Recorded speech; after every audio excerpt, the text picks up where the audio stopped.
Boa tarde, pessoal. Agora são 5 para 5.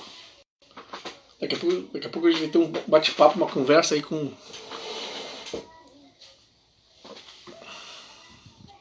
A imagem ficou boa, hein? A imagem ficou boa.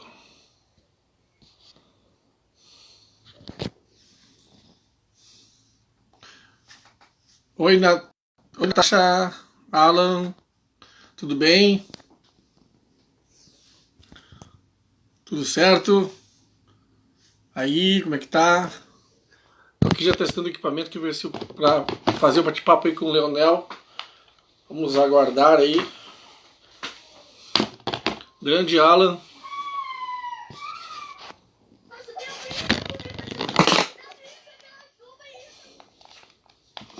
Nelson Cordeiro. É isso aí. Vamos bater um papo com o Leonel aí, né? O Leonel Hadi, policial civil aqui do Rio Grande do Sul. Esperar 5 horas, que é o horário marcado. Entrei um pouquinho mais cedo para testar o equipamento. Isso aí, galera. Vamos trocar essa ideia. A ideia também minha é todos os domingos às 5 horas, às 5, né? Porque 17 não vai dar para falar. Às 5 horas fazer um bate-papo com alguém. Procurar alguém para conversar nesse horário. De repente das 5 às 6, das 5 às 7. Vamos ver como é que a conversa desenrola. Vamos ver as notícias enquanto...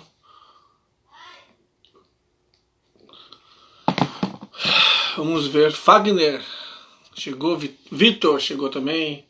Um abraço, galera, satisfação em vê-los.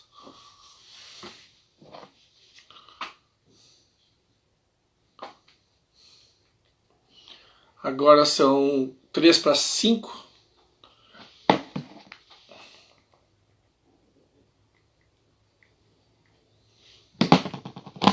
Jonathan. Ele bateu bem forte na bola, né? Quando ele bateu pro lado, ela acabou resvalando e batendo e saindo pro outro lado. Olha o meu ex-aluno que hoje trabalha com produção de festas. Coloca som em festas, faz som em festas. O Jason, né? Acho que é Jason o nome dele. Antônio Cardoso. Um abraço. Uma olhada, ela escapa um pouco da minha mão, mas como eu fiz a entrada protegendo bem, ó. Ela escapou, tá protegendo bem, consegui segurar a bola firme. E o Ronaldinho tinha isso, de por vezes bater a falta por baixo, né? Não, ele batia no canto da barreira, batia por cima da barreira, e aí depois a gente surgiu, ele bate por baixo, então aí vai ter dificuldade, né, da cobrança da falta e a gente ficar ali atento para não ser surpreendido. E aí, pessoal, façam algum comentário o que estão achando das manifestações aí pelo Brasil, pelo mundo afora. O que vocês estão achando de interessante? Façam um comentário de vocês.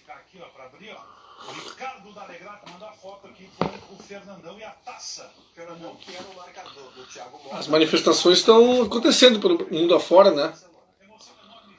As manifestações aí nos Estados Unidos estão muito fortes, na Europa também. Aqui no Brasil elas já adquirem outro perfil, né?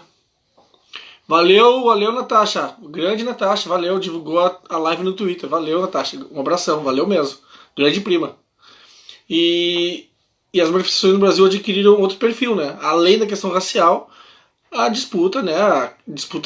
Entre quem é contra e quem é a favor do governo Bolsonaro, né? Esse governo que está aí fazendo cada coisa que a gente fica até chocado em comentar, né? Todo o mundo, literalmente, está chocado com as atitudes que ele toma, né? Inclusive no que diz respeito à questão da pandemia. Vamos lá. Tá legal a imagem, né, pessoal? Estão curtindo a imagem, né? Tá tranquilo, né? Apesar da minha cara feia, o resto tá tudo tranquilo. É isso aí. Se tiver alguma pergunta pro Leonel, tá? Coloque aí que a gente vai... Que ele dá uma lida e ele comenta depois, eu passo pra ele comentar. Certo? O que estão achando aí? Deem o parecer de vocês sobre a situação do Brasil, especialmente.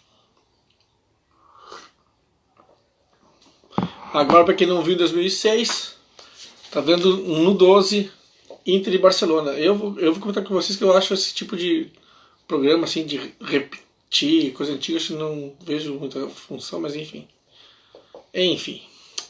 Mas vamos aguardar aí, né? Que o moço apresente-se. Fazer o seguinte, eu vou sair rapidinho, ver se ele... Não, deixa ele aqui. De qualquer maneira, pessoal, olha só, um toque para quem está entrando agora, tá? Eu tenho uma coluna nos... Ó, Leonel. Cadê? Como é que eu faço aqui? Deixa eu ver se eu acho. Onde é que é? Fala, Leonel, beleza? Não. Acho que é aqui, não. E agora, como é que eu convido o Leonel? Putz, aqui, tá, consegui.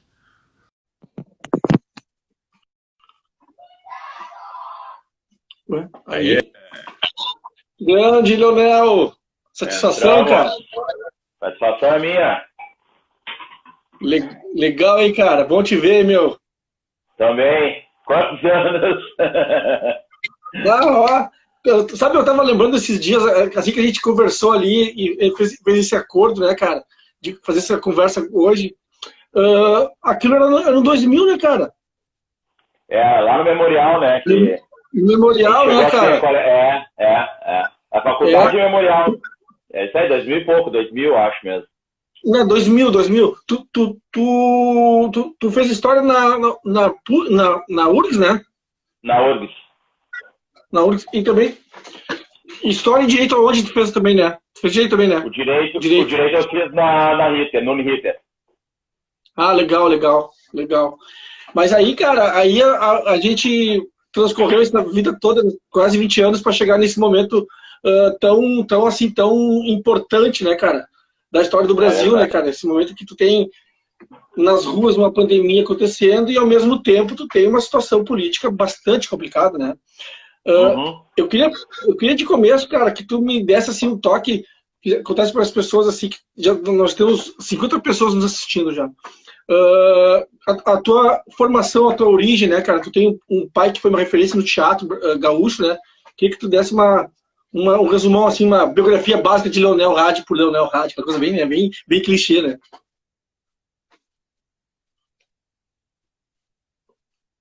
Congelou aqui a imagem, vamos ver se ele volta. Putz, aí. Voltou. Uma biografia básica. Tá me ouvindo? Tá me ouvindo? Tá me ouvindo? Tô. Tá me ouvindo ou não? Então tá, eu não tô te ouvindo. Mas sim. Beleza, tá. Não? Bom, pra quem não me conhece, sou Leonel Hadi. Como o Ulisses falou, né, a gente teve um bom convívio no Memorial do Rio Grande do Sul. Formei em História na URGS, depois fiz Direito e fiz mestrado em Direitos Humanos. Fiz também pós em Direito Constitucional, pós em Direito Penal. Isso depois do meu mestrado em Direitos Humanos. E também fiz pós em História Contemporânea. Também vim de uma família de diretores e atores de teatro, né? Meu pai era diretor de teatro, minha irmã atriz e diretora também. Minha mãe foi uma produtora também teatral, embora ela tenha, digamos, atuado mais no sindicato dos bancários e foi uma das fundadoras do Partido dos Trabalhadores.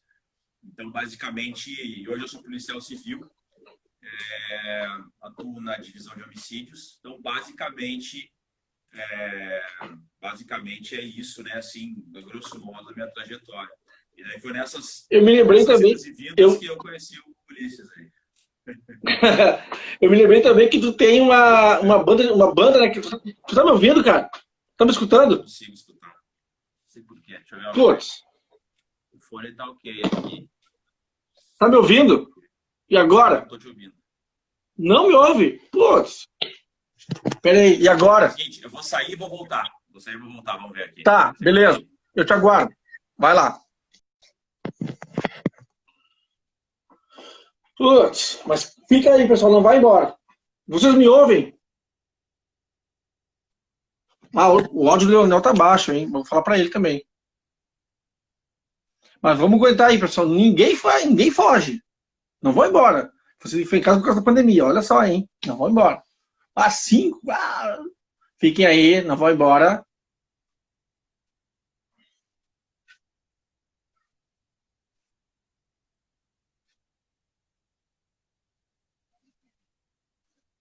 Tô vendo aqui o Mundial.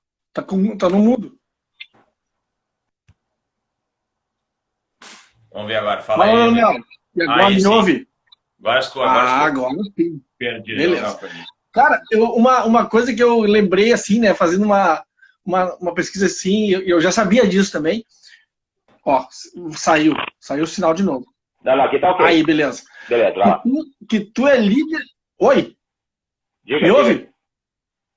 Que tu é líder da banda Calibre, né, cara? Calibre. Me comenta um pouco Isso. essa história aí, meu.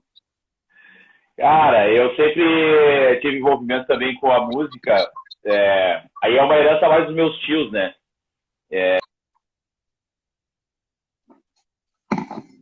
Pô, congelou de novo, cara. Pô, congelou de novo, tia. Aí não dá pra ser feliz.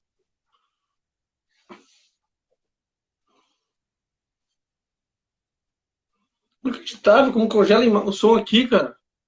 Vamos lá de novo. Toca. Paciência. Tá me ouvindo? Tá E aí? escutando? Agora Beleza. sim. Agora. Vambora. Na verdade é o seguinte, eu sempre tive uma vivência com a música. Meus tios são músicos, né? Minha tia até era professora da aplicação de música. Uma vida da URGS. Então eu fiz projeto Pelúdio na URGS também e tal. E eu sempre tive banda. A primeira banda que eu tive foi a Samad, que era na época da faculdade. A gente até fazia alguns shows ali na DA e tal, na Toca. E depois acabou a Samad e daí a gente fundou com o pessoal a Calibre. Então é isso. A Calibre está meio parada agora com essa função de pandemia e todas essas coisas ao longo dos anos aí. Mas a gente está nativa ainda. Claro, tá certo. E além de tudo, não bastasse tudo isso, né, cara? Tu ainda tem uma condição de ser zen budista, né, meu? O pessoal fica... Tem gente que não entende, né, cara? Eu já vi comentários aí do pessoal não entender como é que um policial civil é zen budista, né? Não, vamos combinar que cada coisa é cada coisa, né, cara? Não tem como tu... Não precisa desconectar uma coisa da outra, né, cara? Queria que tu comentasse isso pra nós, Fala um pouco sobre isso. Não, eu sou zen budista, sou vegetariano e não bebo também, né? Então... Inacreditável, né, cara? Não, mas é que as pessoas têm um, como é que eu vou dizer, um senso comum, né, Leonel? Um perfil assim, tipo, básico. Ah, não. Policial civil é aquela figura de filme de Hollywood, né, cara? Ou de filme brasileiro, coisa meio padrãozão, assim, né, cara? Aí quando tu foge do estereótipo, o pessoal estranha, né? O pessoal diz, não, como assim, né? Como assim, né? Não tem como, não é possível, né, cara? Ao mesmo tempo, a gente tá vendo também alguns questionamentos e tal, até alguns incisivos e tal, a teu respeito, sobre, por exemplo, tu seres antifascista, né? Aí o pessoal, como é que o policial é antifascista, né? E isso foi uma crítica que tu fez, eu achei muito pertinente, inclusive, num dos vídeos mais recentes teus, em que tu comenta assim, o fato de eu ser antifascista cria problema na direita e na esquerda, nenhum dos dois polos entende isso. Eu queria que tu comentasse isso pra gente um pouco. Primeira questão, né, sobre essa questão do zen budismo, né, que eu também pratico Aikido, que é uma arte que tem muita influência. Não. Vamos lá, Mark Zuckerberg, ajuda a gente. Ô, Bill Gates, ajuda a gente.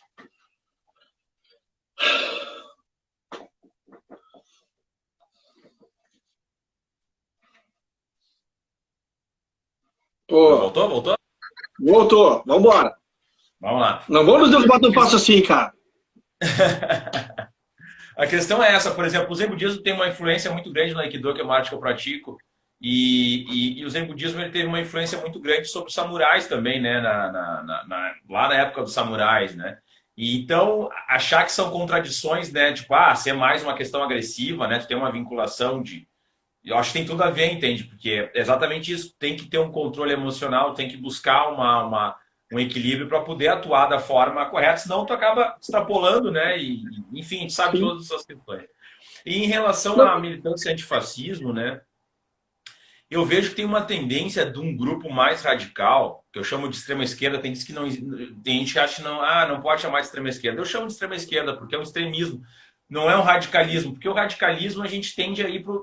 As pessoas acham que tem uma conotação negativa, mas na verdade o radical é o cara que vai na raiz mesmo e banca. E o extremista, eu acho que ele tem uma dificuldade, às vezes, até de linha de raciocínio, assim, do tipo, tem que ser da forma dele, ele não consegue, ele não tem tipo de tolerância possível com os diferentes, né? E isso vem nitidamente, porque, por exemplo, a instituição polícia no Brasil, ela é óbvio que ela serve, né? Isso todos os órgãos do aparato da segurança do Estado servem como uma superestrutura estatal de controle, de manutenção do status quo. Ninguém vai ser ingênuo aqui. É assim que é constituído, as leis são constituídas assim, o judiciário é isso, o Ministério Público. Não é só a polícia, tem todo um aparato de proteção de um determinado grupo econômico, ok? Agora, é inegável que a instituição polícia, e tanto a Polícia Civil, Federal, Militar, ela tem uma função também social relevante que a gente tem que batalhar para que ela tenha essa função social. Qual seja, que a população se sinta segura, que a gente tenha um equilíbrio na sociedade e possa, inclusive, exercer os direitos humanos dentro de uma sociedade através dos órgãos de segurança que garantam isso. Se funciona assim ou não, é um outro debate. Pode não funcionar, não estou discutindo isso. Agora, tu considerar que todos os agentes da segurança pública são automaticamente fascistas e que toda instituição pensa de uma forma automaticamente fascista, é uma bobagem. Tu pode dizer, é autoritária a instituição. Aí eu até posso concordar. Agora, tu menosprezar as possibilidades e os debates possíveis dentro da instituição é um erro crasso da esquerda. E considerar que existem trabalhadores mais ou menos possíveis de fazerem parte de determinadas lutas é outra bobagem. Eu acho que não é momento de a gente... Nunca foi. Mas cada vez menos é momento de a gente fazer essas fragmentações. Pena que congelou, puto. Segura. Não. Que droga, cara. Calma, Leonel, que volta. Calma que volta. Segue. Tu falava das fragmentações. Todos deveriam ser antifascistas na sociedade, entendeu? Então, é automaticamente policial antifascista. Agora, o problema é quando o policial é fascista, porque se a instituição fosse fascista mesmo, as pessoas não estavam se manifestando nas ruas, entende? Por mais que seja truculento, mas o fascismo é outra coisa. É algo que está sendo construído e que a gente tem que batalhar para não ser instaurado, né? Com certeza. E também porque assim, né, cara, tu tem, como tu disse, né, uma estrutura que se caracteriza pelo poder imposto, né? E tu tem a tua condição pessoal que tu diz, não, eu não concordo com isso, eu vejo isso de outra maneira, eu tenho outra visão disso tudo, né? Eu posso ter uma visão, como a gente comentou, né, uma visão humanista, né, dessa relação toda, né? Claro. Cara, eu pesquisei sobre esse movimento polícia antifascista que surgiu no Rio de Janeiro, né, com o Orlando Zacconi. É um deles, né? É um deles, ele seria cofundador, né? Cofundador, porque basicamente é Bahia e Rio de Janeiro e Pernambuco, são os 3 estados em que se começou o movimento, né? Como é que tu descobriu, cara? Como é que foi essa história aí? Na verdade, eu não faço mais parte do movimento policial antifascismo, mas continuo com uma excelente relação com todos eles, né? Eu tive um rompimento com o movimento a partir das ações do Ceará, né? Daquele grupo miliciano lá do Ceará. E ali eu tive uma discordância em relação a um pequeno grupo ali dos policiais antifascismo. E aí não se sustentou, e aí eu disse, não, eu respeito o movimento e tal, mas o movimento é muito importante, é um movimento muito relevante, o movimento dos policiais antifascismo. Eu acredito que talvez seja um dos movimentos mais urgentes que existem hoje no Brasil, e que traz, né, na verdade, os policiais antifascismo, eles têm um manifesto que é a base para se considerar um policial antifascismo, que é defender o fim do militarismo na polícia, né? A desmilitarização da polícia, a carreira única, digamos assim, a democratização dos órgãos policiais, a legalização e regulamentação do comércio de drogas, né, das drogas, e essas questões, né, sociais de entender das desigualdades que o país apresenta, né? Então, eu acho um dos movimentos mais essenciais mesmo, apesar de não fazer mais parte, eu tenho uma boa relação com todos os membros. É uma questão mesmo de ideia, naquele contexto do Ceará, daqueles milicianos. Pô, pô. Hoje a internet não tá nos ajudando, cara. Hoje a internet não tá nos ajudando.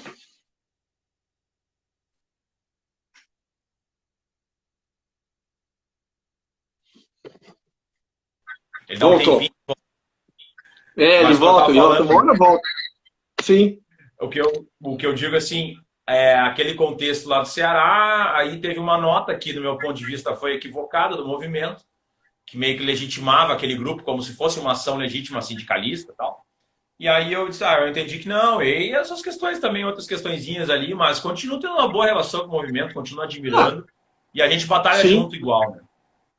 Cara, uma coisa que a gente pesquisa nas tuas. Primeiro, assim, tu tem posições no teu Instagram super fortes, né, cara? Tanto no Instagram quanto no Twitter. Tu delimita, a minha posição é essa, eu acho isso, e ponto final, não tem conversa, né? Quer dizer, até tem, mas a minha posição é essa, né? Tu deixa isso bem claro. E isso gerou uma série de posições contrárias, inclusive, a gente vai discutir depois o deputado Rui Irigaray e tal, né, que veio com essa posição toda, né? Mas assim, o que eu achei legal, cara, é que tem, por exemplo, tu postou ali umas fotos do documento que tu recebeu da Associação de Juízes pela Democracia. Comenta um pouco, cara, deve ter sido emocionante ler aquele texto, né, cara? Ler aquela carta, né, cara? Comenta Para mim foi. conta pra pessoa o que foi aquilo ali, como é que, né, que teor tem aquela carta, porque aquilo lá é emocionante, né, cara? Eu li ela agora de Muito, tarde. muito. Não, na verdade foi isso. Quando começaram as manifestações aqui em Porto Alegre, antifascistas, porque todo esse movimento nacional, a gente tem que dizer, começou em Porto Alegre. Né? O que a gente está vendo hoje, por exemplo, no Brasil inteiro, começou em Porto Alegre. Começou, na verdade, com a agressão dos fascistas àquelas meninas lá, aqueles artistas que estavam fazendo uma manifestação em frente ao quartel-general lá na Igreja das Dores. Aí fizeram.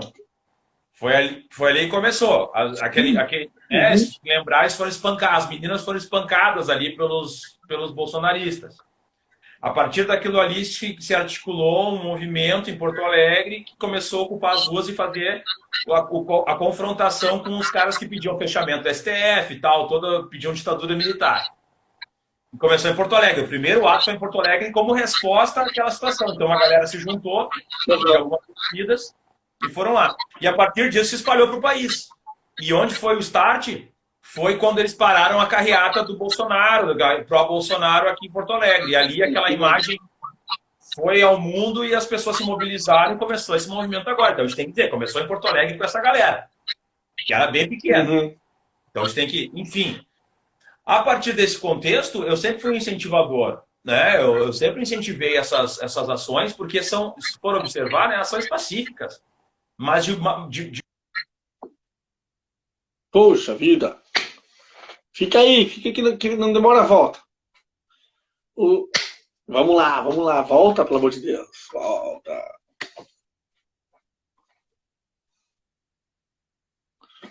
Calma que vai voltar, gente. Aí, voltamos. Estamos de volta. Então é que a gente tem que pensar. Aquele pessoal lá, né, Bolsonaro e tal, é que é antidemocrático, que é violento, que espancou as meninas, que ocupava os espaços, mesmo com a pandemia, né, em pleno Covid, eles lá fazendo manifestações todo domingo e o Bolsonaro indo para a rua nas outras cidades e tal, como a gente lembra, né, que a gente vai esquecendo um pouco as coisas. E aí, eu comecei a apoiar, digamos, na internet, porque eu acho esses atos fantásticos. Eu não fui nenhum, porque essa questão da quarentena, eu estou trabalhando direto na polícia, então fica complicado, sabe? Daqui a pouco tu tá fazendo um discurso que as pessoas têm que ficar em casa, no meu caso, mas eu não julgo quem tá indo e eu acho que tem que ir mesmo, entendeu? Mas eu fiz muito apoio, assim, de internet, porque eu conheço algumas pessoas que estão lá e são trabalhadores para a democracia, não são, entendeu? Não estão lá para fazer baderna nem nada.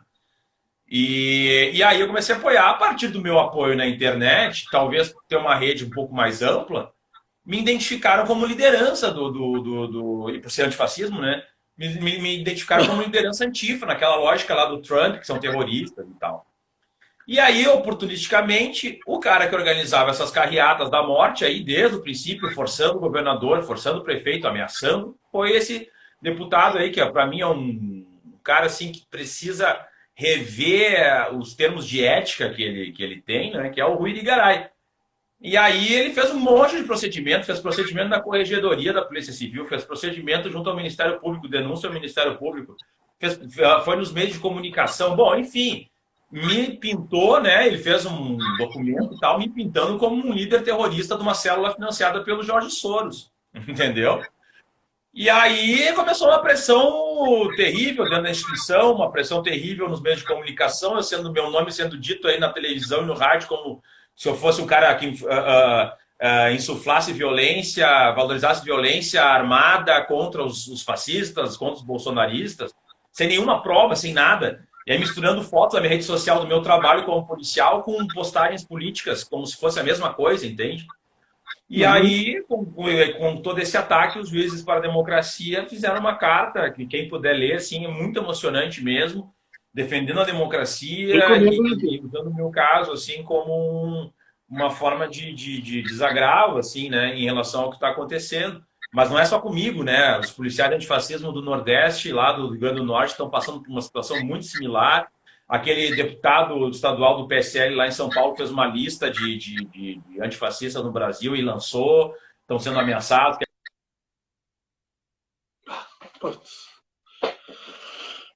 Puxa vida. Tá ótima a nossa entrevista aí, pessoal. Tá muito boa. Tá muito boa. Bah, tô gostando demais. Tu falava do deputado aquele que fez a lista, né? Dos antifascistas, né? Exato. Botou todos na roda, todos os antifascistas na roda, e tu vê que isso é articulado, vem lá dos Estados Unidos, né? Por incrível que pareça, a gente acha que é uma paranoia, mas vem lá o Trump e diz: os antifas são terroristas. E aí começa então, tudo uma articulação. Que produz aqui, né? Em mim como se eu fosse um líder terrorista da célula, entendeu? No Brasil, não é nem mais no Rio Grande do Sul, entendeu? Eu virei. Se tu olhar em Twitter, tem uma foto assim, uma foto minha que eles pegaram aleatória, daí, com essa camiseta aqui e botaram: olha esse verme, esse cara é o líder antifa do Brasil, não sei o quê, ele é policial e ali. Bom, enfim, para a instituição ficou um negócio complicado, porque daí eles começaram a fazer uma pressão política em cima de todos, né, os membros ali. Então, claro, não vai dar em nada isso, porque não tem prova de nada, é uma piração total, e eu sempre fui um cara que defendi justamente o atrito que eu tenho com a esquerda, com parte da esquerda, muito pequena, mas é exatamente isso que eu defendo, que não pode ter ação direta, que a gente não pode entrar em quebra-quebra, não pode entrar no discurso da violência, que só favorece o Bolsonaro, entendeu? E afasta a população da gente. Entende? Então, quer dizer, é totalmente contrário ao que eu defendo, o que ele está dizendo que eu defendo. É inacreditável. Cara, ao mesmo tempo, claro, até por causa da tua origem, né, familiar, no teatro e tal, tu criou uma personagem, né, cara? Que aquela personagem, pra mim, criou... Ela se não ajudou a explicar, ajudou a confundir mais ainda, né? Porque teve gente que pirou na batata, né, cara? Eu tô falando daquele personagem fascista que tu criou. Primeira vez que eu vi, cara, te confesso, eu me assustei. Falei, não, o Leonel não é possível. Cara, mas aquilo é muito caricato. Eu queria que tu comentasse, porque eu achei assim, ó. Eu achei de uma tirada que tu teve, cara, uma ideia, um lampejo, um insight, tipo, bah, vou por aqui, sabe? Eu achei muito genial. Eu queria que tu comentasse aquilo, aquele personagem que tu criou. Cara, eu até ia te pedir no começo antes pra tu entrar como se fosse ele, mas deixa quieto, mas achei bem legal. O pessoal olha na internet aí. Então, o que acontece? Na verdade, esse personagem eu criei ele em 2016. Quando o Bolsonaro começou a despontar com uma possibilidade real de ser eleito, depois do impeachment da Dilma. E aí eram uns vídeos que eu fazia que era precisamos falar sobre isso. Então a gente pegava um tópico qualquer ainda do momento, que era um deles foi o dossiê Bolsonaro, que eu falava tudo sobre Bolsonaro, o que aconteceu depois, e teve bastante repercussão. E fiz vários sobre legalização das drogas e tal. E esse cara, esse personagem aí da camiseta do Brasil, com óculos escuros, não era com óculos escuros na época, eu botava um boné, mas era pra ser o mesmo personagem. Putz. Ah, droga. Vamos lá, volta.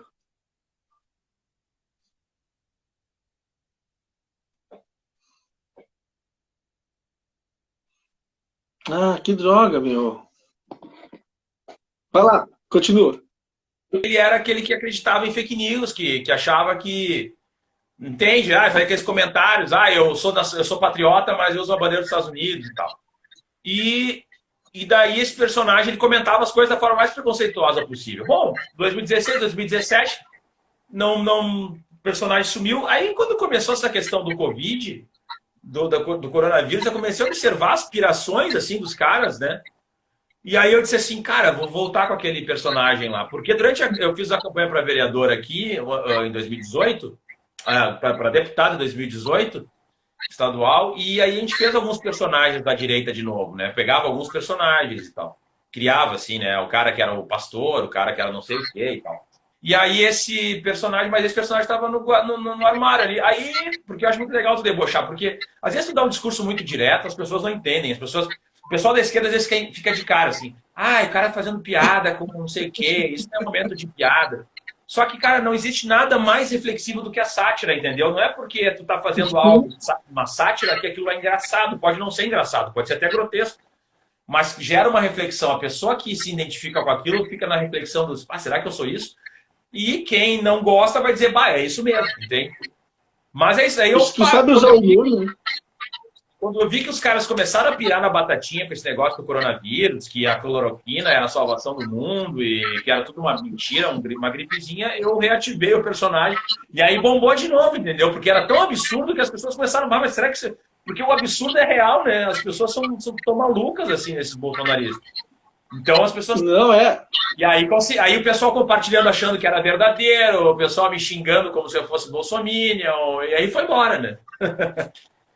Não, e o engraçado é que teve, como tu disse, né? Teve setores da própria esquerda, né, cara, que acreditaram, né, cara, que foram na vibe, né? Tipo, quem é esse personagem? Tipo, até inclusive, eu não sei se eu entendi direito, mas te denunciaram como se tu tivesse sido também cooptado, enfim, virado do extrema-direita, coisa assim, né? Isso. O Leonel doido, agora... Cara, é muito louco. Uma coisa que tu comenta também, que o teu nome é em homenagem ao Leonel Brizola, né, cara? Meu nome é em homenagem ao Leonel Brizola. Meu pai era brizolista, foi do grupo dos 11, da época do João Goulart, da Legalidade e tal. E foi um dos fundadores também do PDT, né, da velha guarda do PDT. Então, o meu nome é em homenagem ao Brizola, né? Pô, legal, cara, legal. E é uma figura que faz falta hoje, né, cara? Ainda mais hoje, né, meu? Imagina um discurso como aquele nos dias de hoje, né? Não sei se ele me ouviu. Pena que caiu, putz.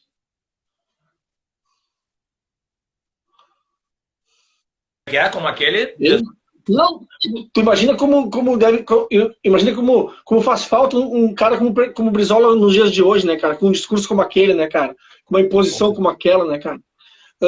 Uma outra coisa, né, cara? Tu no teu canal, no teu perfil no Instagram, tu fez uma série de vídeos, né, cara? Até que começa com uma vinheta LR em uma estrela, né, cara? E tu faz uma série de vídeos de denúncias sobre, por exemplo, aqueles 300 da Sarah Winter, né, cara? Comenta pra nós um pouco isso, como é que foi aquela pesquisa toda que tu fez, como é que tu trabalhou com porque aquilo demandou trabalho, né, cara? Demandou pesquisa, né?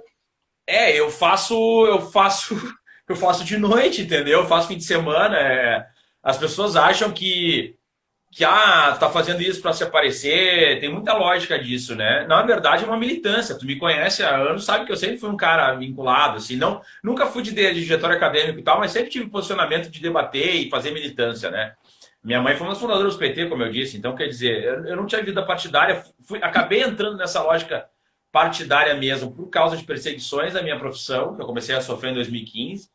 Mas o que eu quero dizer assim, essa questão dos 300 da Sarah Winter me gerou, inclusive, postagem do Olavo de Carvalho, né? Pedindo a minha cabeça. Uau. Ele próprio escreveu no Facebook dele, né? E a partir disso tem uma articulação que vai estourar no Rio Irigaray, no Bolsonaro, porque são tudo a mesma... Todos se comunicam, né? Enfim, mas é isso. Sim, claro. Os 300, assim, quando eu fiz uma denúncia sobre um festival neonazista aqui em Canoas, no início do ano, no final do ano passado, acabou essa coisa do o policial antifascismo e tal, contra os neonazistas e tal. E meio que criei uma rede assim, de pessoas que trabalham essa pauta do anti-neonazismo, dos grupos neonazistas que, né, fazem monitoramento, e grupos aí que são antifas e tal, mas daí mais da cultura e tal. E aí começou a chegar um monte de informações, e aí quando essa Sarah Winter aí, pirada, resolveu se mobilizar, começou a chegar um monte de informações aí sobre ela. E daí eu fiz aquele vídeo do dossiê sobre ela e tal, mostrando que ela é neonazista, que que ela agora está fazendo um trabalho de um grupo paramilitar e está defendendo coisas que estão na Lei de Segurança Nacional, que são crimes. E ela até me respondeu, assim, meio indiretamente, dizendo que vai me processar. Eu tô nem aí, ela botou o negócio do Olavo de Carvalho, mas assim, honestamente, né? Eu só dou risada disso aí, porque tem um monte de provas que ela é neonazista, que ela escrevia letras para neonazista, enfim. A própria questão da... Saiu, vamos ver se ele volta agora. Eu comentar. Estamos aqui num debate muito legal, uma conversa muito boa com o Leonel Rad. Esperamos que a internet faça voltar, voltou, o cidadão voltou. Oi? Isso gerou uma série de perseguições aí e, como eu falei, essa questão, mas assim, ó, não, e outra, né, esses neonazistas ficam me ameaçando de morte, todas essas coisas aí, né? Mas... E é engraçado, né, cara?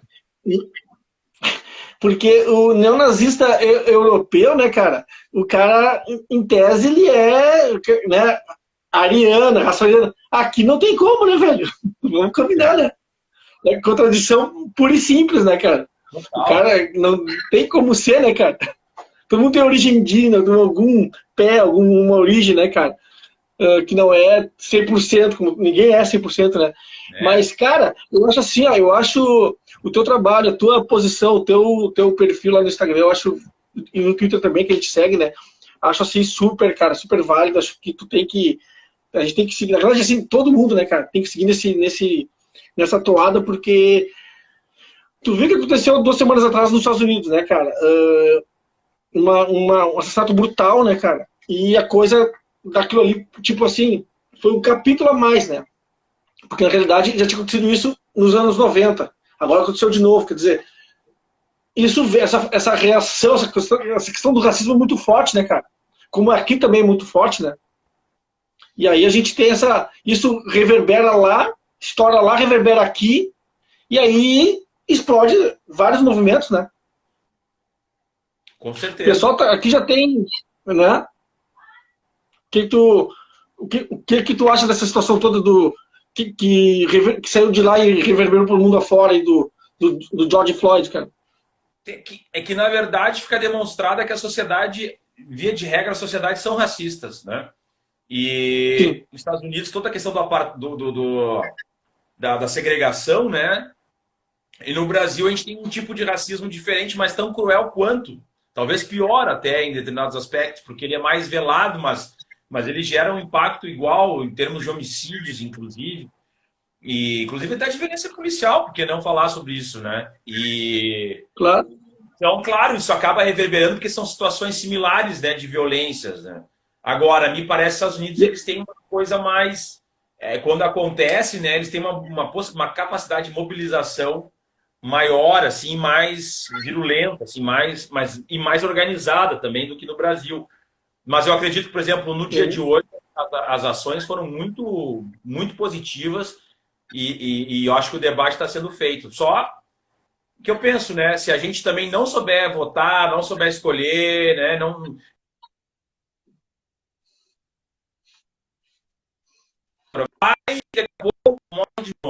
Então a gente tem que ter ações para uma permanência e que a gente consiga, de fato, debelar, né, esse racismo e essas desigualdades que a gente vive no país. Um perfil aqui, concurseiro Niterói, está comentando a questão do menino de 5 anos, né, que caiu do prédio, né? Filho de empregado doméstico. Ele fala assim, e se fosse um cachorro... Putz, saiu aqui a imagem. Mas ele dando a entender que se fosse o cachorro da madame, se falaria muito mais, né? Mas, na realidade, é uma situação muito... A questão do racismo, ela é muito forte, né? E a gente tem que notar, por exemplo, que nós somos privilegiados, né, não? Sim. Sim. A gente nós temos que entender que há um grupo privilegiado que não sofreu discriminação, que não sofreu preconceito de nenhum tipo. E nós temos que entender e, como é que eu vou dizer? Entender e aceitar isso, mas lutar para que os outros também tenham uma condição igual a nossa. Claro, não é? Claro. Porque, na realidade, assim, eu não posso me valer, não, eu sou melhor e tal. Não, eu tenho que lutar para que eu não seja o melhor. Para que não tenha condição de ser melhor. Saca? Porque as pessoas, as pessoas tendem às vezes, até a dar de ombros, né? Ah, não posso fazer nada. É o bom e velho e daí, né? É. Não, eu acredito que essa ideia, né, não é nem empatia, a gente ir além da empatia, entende? A gente não só tentar dizer assim, bah, eu entendo qual é o sofrimento dele, mas tentar realmente participar como se com o objetivo de modificar aquela situação, entende? Por isso que eu digo, vai além da empatia. É quase algo como ser o outro, entende? Tipo, eu me projeto no outro e vou querer isso porque do tipo dói em mim isso. Por exemplo, eu duvido que qualquer pessoa em sã consciência não tenha ficado assim arrasada com essa questão do Miguel, entende? Imagina uma criança quando a mãe trabalhava durante o Covid para uma primeira dama de uma prefeitura que está fazendo as unhas, quer dizer, completamente. E aí vai levar os cachorrinhos para passear e nesse contexto, né, a patroa se enche o saco, larga a criança, né, Deus dará, e a criança despenca do prédio. Tu imagina? É algo assim, é muito simbólico sobre o que é o Brasil, sobre a nossa desigualdade social, desigualdade, nosso racismo e a nossa falta de humanidade, né? Que o Brasil está ficando de parabéns, né? A gente tem 1.000 mortes por dia, 1.500 mortes por dia, e não existe algo que parece que choque assim a média da população, entende? Então, não choca mais, né? Não choca mais, né? Nada. Parece que a gente não tem mais nada acontecendo.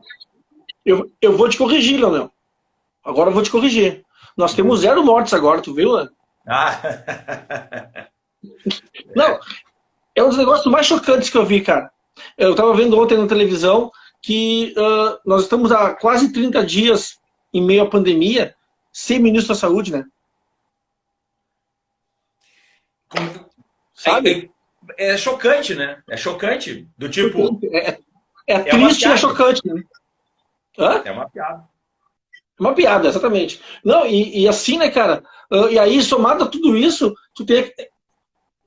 Deixa eu voltar.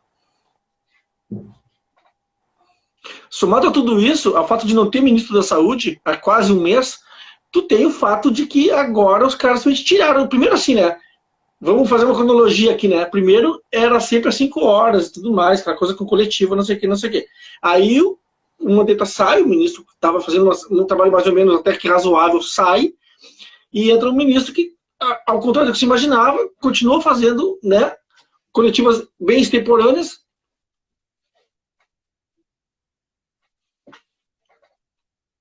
Peraí que saiu. Aí eu diria que ele sair, que o Mandetta sai, né, com um trabalho que fazia, enfim, dentro do possível. Aí entra um segundo ministro que faz coletivas cada vez mais extemporâneas, né? Aí lá pelas tantas, mas se mantinham os anúncios, né, às 5 horas, tudo mais, número X de mortes. Agora, tipo, a atitude dos caras, simplesmente não existe mais ministro, né? O ministro é um qualquer, uma Regina Duarte da vida. Simplesmente o cara tira do ar, sai do ar o site do Ministério da Saúde, na parte referente à Covid-19.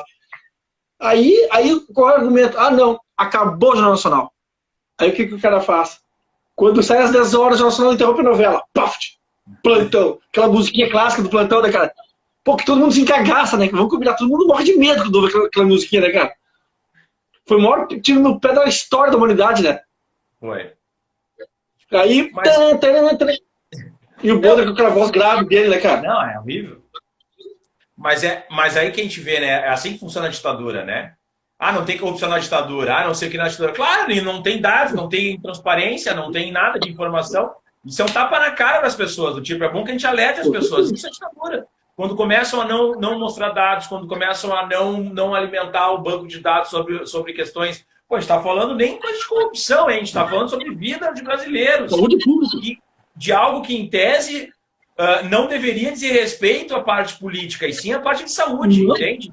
Com certeza. Porque, por exemplo, assim, honestamente, se o Bolsonaro estivesse fazendo como está fazendo o presidente da Argentina, né, ninguém colocaria no colo dele a responsabilidade pelas mortes. Porque isso é uma pandemia.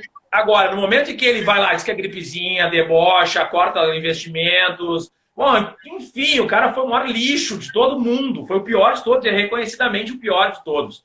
Aí a gente tem que colocar no colo dele. E aí, quando coloca no colo dele as mortes, né, que estão acontecendo, aos milhares, aí ele vai lá e censura. E aí as pessoas, mas qual é a informação? Aí, ó, isso é ditadura. Não é que não tenha corrupção na ditadura, é que a corrupção não fica à mostra, as coisas não, os dados não aparecem. É, é verdade. Não, assim, ó, cara, o que eu tenho pra dizer, né, cara? É que nem um brinco, né, cara? Cada dia é uma surpresa, né? Não vou fazer comercial daquele doce, né, mas cada dia é uma surpresa, né, cara? Tu quebra, cada dia é uma surpresa nova, né, cara? É. E uma surpresa triste, né?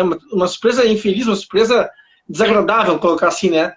Porque tu vê os caras com uma postura que, tipo, dá de ombros, né? Na real, né?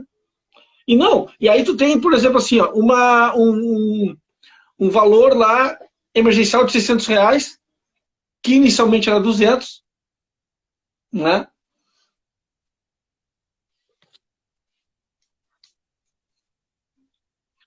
Viu? Aí o valor, outro, né? A gente comentar também o valor emergencial, aquele que era 200 pila no começo, aí virou 600. Graças à Agora esquerda, né? Isso, aí agora querem transformar em 200, mas não, aí, não, 300, quer dizer, então brinca com a vida das pessoas, cara, brincam, Sim. sabe? E trilhões Brinca com a para vida os das bancos, pessoas. né? Dão trilhões para os bancos.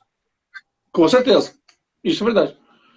Cara, assim, ó, eu só tenho a te agradecer, meu, pela tua Eu que disposição agradeço. de conversar com a gente, meu. Eu que agradeço. Obrigado mesmo, todo Eu mundo aí. queria dizer assim que Vamos aqui se seguindo na teve. internet aí.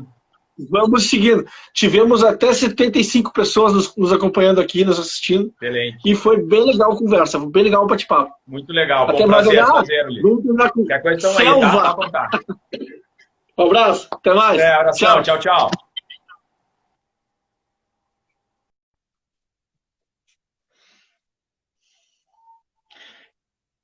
Isso aí, galera. Valeu.